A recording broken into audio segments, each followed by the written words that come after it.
Hello friends, সবাই কেমন আছো? রিঙ্কিস ব্লগে সবাইকে স্বাগত জানাই। আচ্ছা, তোমরা আজকের ভিডিওটা দেখে সবাই বুঝতে পেরে গেছো। হ্যাঁ, ঠিক ধরেছ, এটা জন্মাষ্টমীর ব্লগ। আমার পোস্ট করতে একটু দেরি হয়ে গেল, কারণ এডিট করা ছিল না। আর তোমরা জানো এটা ভাদ্র মাস, পুজোর মরশুম চলে এসছে, ঘর ঝাড়াঝাড়ির একটা ব্যাপার থাকে। তাই ঘর ঝাড়াঝাড়ির ব্যাপার করতে গিয়েই আমার দেরি হয়ে গেল, জানো তো। আর এডিট করতে যে কত টাইম লাগে সেটা তো তোমরা খুব ভালো করেই জানো। চলো আজকে আমি একটু আমার গোপুসোনার ব্যাপারে কথা বলে নিই। আমার গোপুসোনা কবে এসছে, কেন আমরা করতে পারলাম না, সেই বিষয়। আমার গোপুসোনা এসছে আজ 3 বছরের ঊর্ধ্বে। কিন্তু 3 বছরের ঊর্ধ্বে আসার পর গোপুসোনার এটা প্রথম বার্থডে সেলিব্রেশন। তোমরা ভাবতে পারো 3 বছর ধরে তাহলে কি আমি জন্মাষ্টমী করিনি? না গো, আমি সত্যি একদম করতে পারিনি। কারণ কি জানো, আমার শরীরের পরিস্থিতি খুব খারাপ ছিল, আমি ভীষণ অসুস্থ ছিলাম। 3 বছর ধরে আমার অনেক কষ্ট গেছে, লাস্ট পর্যন্ত আমার ওটি করে অপারেশন করে আমার ঠিক হতে হলো। তার জন্য আমার কোনো দিন আমার জন্মাষ্টমী সেলিব্রেশন হয়নি। তবে হ্যাঁ, আমি যে গোপালকে একদম না খাইয়ে রেখেছিলাম তাও নয়। আমার ছেলেকে দেখছো, আমার ছেলে করেছে কীরকম করেছে, ওই জন্মাষ্টমীর দিন গোপালকে একটু ফল মিষ্টি দিয়ে ফুল টুল দিয়ে ও পুজো করেছিল, কিন্তু এইভাবে কোনো দিন করা হয়নি। তাই আমার খুব ইচ্ছা ছিল এই বছর যখন গোপালের আশীর্বাদে, সব গুরুদেবের আশীর্বাদে আমি যখন ভালোই আছি, তাহলে এবছর আমি একটু গোপালের বার্থডে সেলিব্রেশন করব। তাই একটুখানি রেডি হয়ে পড়লাম বার্থডে সেলিব্রেশনের জন্য। আরেকটা কথা তোমাদেরকে বলি, আমার গোপুসোনা আজ থেকে 3 বছর আগে এসছে, তোমাদের তো বললামই। আমার ছেলের বার্থডের আগের দিন এসছে। আর আমার ছেলেকে গোপুসোনাটা গিফট করেছিল আমার বাবা, মানে ওর দাদু। ও দাদুর কাছে অনেক দিন ধরে আবদার করেছিল, দাদু তুমি আমাকে একটা গোপু বার্থডেতে গিফট করবে গোপুসোনা। তখন আমার বাবার কথা শুনে ওকে নিয়ে গিয়ে, সাথে করে নিয়ে গিয়ে ওর পছন্দ মতন গোপুসোনাকে নিয়ে এসছিল। তাই গোপুসোনা ওর বার্থডের আগের দিন, আমার ছেলের বার্থডে হচ্ছে 6th জুলাই, আর গোপুসোনা আমার বাড়িতে এসছে 5th জুলাই। তা এত বছর ধরে করতে পারিনি, তোমাদের তো কারণটা বললাম। এবার কী অসুস্থতা সেটা আর তোমাদের সাথে শেয়ার করলাম না। তা যাই হোক, এখন আমি সবার আশীর্বাদে আমি ভালো আছি। আর এই দেখো, আমি গোপুসোনার জন্মাষ্টমীর জন্য সব রেডি করে নিচ্ছি। আর জানো তো এবারে এত বৃষ্টি হয়েছে, তোমরা সবাই জানো প্রচুর পরিমাণে বৃষ্টি হয়েছে, যার জন্য আমি না গোপুসোনার জন্য কিছু কেনাকাটা নিজে হাতে করতে পারিনি। হ্যাঁ, দোকান সদাইগুলো সব কিছু নিজে হাতে করেছি, কিন্তু গোপুসোনার চুল, তারপর ওর যে রাজবেশটা দেখছো তোমরা থালার মধ্যে সাজানো, সেই রাজবেশটা, এই দেখো একটা, তার আগে বলি, এই যে মাখনটা দেখছো, এটা আমার ছেলে নিজে হাতে তৈরি করেছে। ও ইউটিউবে দেখেছে কিভাবে মাখন তৈরি করতে হয়, তা ওর ইচ্ছা ওর গোপুসোনাকে মাখনটা নিজে হাতে করে গোপুসোনাকে দেবে। তা অনেকক্ষণ ধরে ট্রায়াল করতে করতে হয়েছিল, মোটামুটি খারাপ হয়নি। তা যাই হোক, ওর মন পছন্দ যখন হয়েছে তাই ও দিয়েছে। তা যেটা বলছিলাম, রাজবেশটেশগুলো আর গোপুসোনাকে ওই জন্মাষ্টমীর আগের দিন গোপুসোনাকে অঙ্গরাগ করাতে নিয়ে গেছিলো গোপুসোনার দাদা, মানে আমার ছেলে।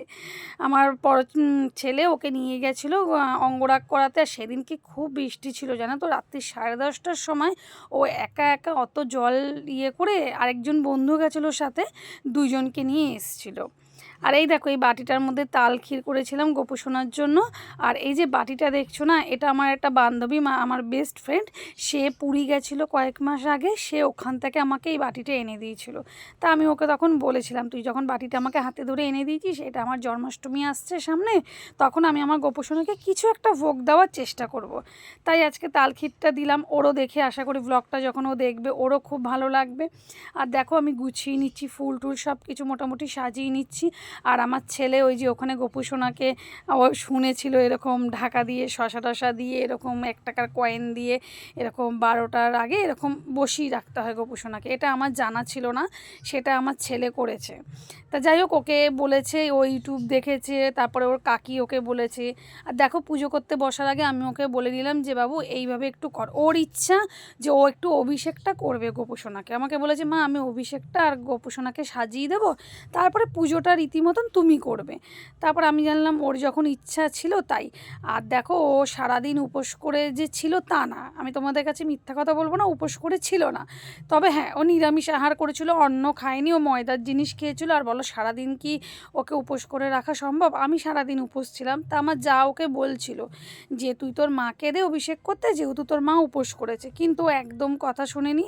ওর খুব ইচ্ছা, তাই আমি ভাবলাম থাক, ও উপোস করে ওর যখন ইচ্ছা ও করুক, আর ও তো ময়দার জিনিস খেয়েছে, অসুবিধা হবে না। এই দেখো গোপুসোনাকে বের করে নিয়েছে, আমাকে বলছে মা গোপুসোনা চলে এসছে। আমি বলছি খুব ভালো করেছিস। তাই এই যে এখন অভিষেক করেছে, চান করাবে গোপুসোনাকে, আর ঘি মধু টধু সব কিছু দিয়ে গোপুসোনাকে চান করিয়ে নিচ্ছে পঞ্চামৃত দিয়ে। তা ওর খুব ইচ্ছে ছিল যে গোপুসোনাকে অভিষেক করাবে, তাই ও গোপুসোনাকে অভিষেক করিয়ে ও সাজিয়ে গুজিয়ে গোপুসোনাকে দোলনায় বসিয়ে দেবে।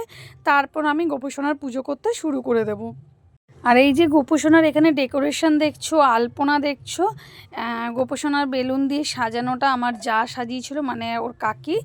আর আলপনাটাও আমার যা দিয়েছিল। আর আমার যা জানো তো খুব সুন্দর আলপনা দিতে পারে, তাই আমার ছেলে ও কাকিকে ডেকে নিয়ে এসেছিলো দুপুরবেলা, জন্মাষ্টমীর দিন দুপুরবেলাতে। আমি তখন ভোগের রান্না করছিলাম, কাকিকে ও ডেকে নিয়ে এসে ওর কাকি খুব সুন্দর করে আলপনা দিয়ে দিয়েছে। আর দেখো কত সুন্দর লাগছে আলপনাটা। তা গোপুসোনাকে যাই হোক ও সাজিয়ে নিল, বেলুনগুলো ও কাকি সাজিয়ে দিয়েছিলো। আমার ছেলে ছিল না সন্ধ্যের টাইমে, ওর এক দিদির বার্থডে ছিল, তাই ও গেছিলো। আমি বললাম যে যা ওখানে, ও গেছিলো। তা বেলুনগুলো আমি ফুলিয়ে রেখেছিলাম। আমার যা যে একা ফুলিয়ে সাজাবে সেটা তো ও পারেনি, কারণ ওর মেয়ে খুব ছোট, আর মেয়েও ঘুমাচ্ছিল, তাই ও তখন আসতে পারেনি।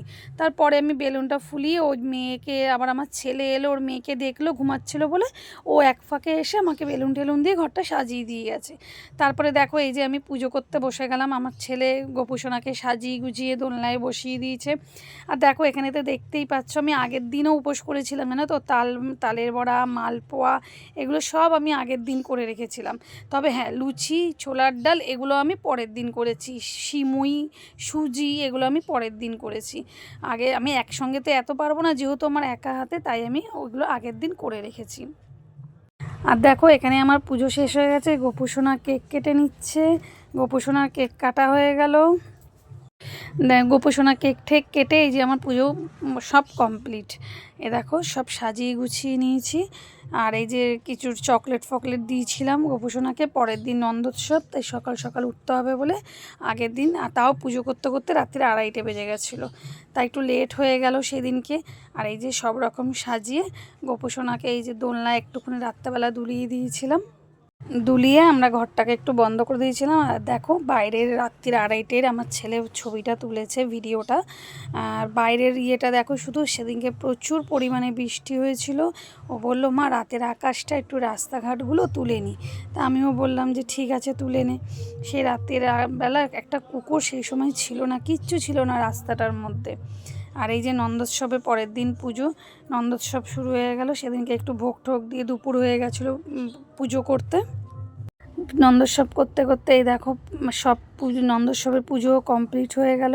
সেদিনকে একটু খিচুড়ি ভোগ দিয়েছিলাম, 5 রকম ভাজা, সিমুই, একটু তালে বড়া, মালপোয়া, আর একটু ড্রাই ফ্রুটস, একটু চকলেট, এগুলো দিয়ে। আর এই দেখো গোপুসোনা দুলছে। চলো আমার ভিডিওটা এখানেই শেষ করলাম। যদি তোমাদের ভালো লাগে তাহলে একটা লাইক, কমেন্ট, সাবস্ক্রাইব আর একটা শেয়ার করে দেবে। আর গোপুসোনা দুলতে দুলতে ভিডিওটা আমি এখানেই শেষ করলাম। সবাই ভালো থেকো, বাই বাই, টাটা। ভালো লাগলে সাবস্ক্রাইব করে দিও। Bye bye.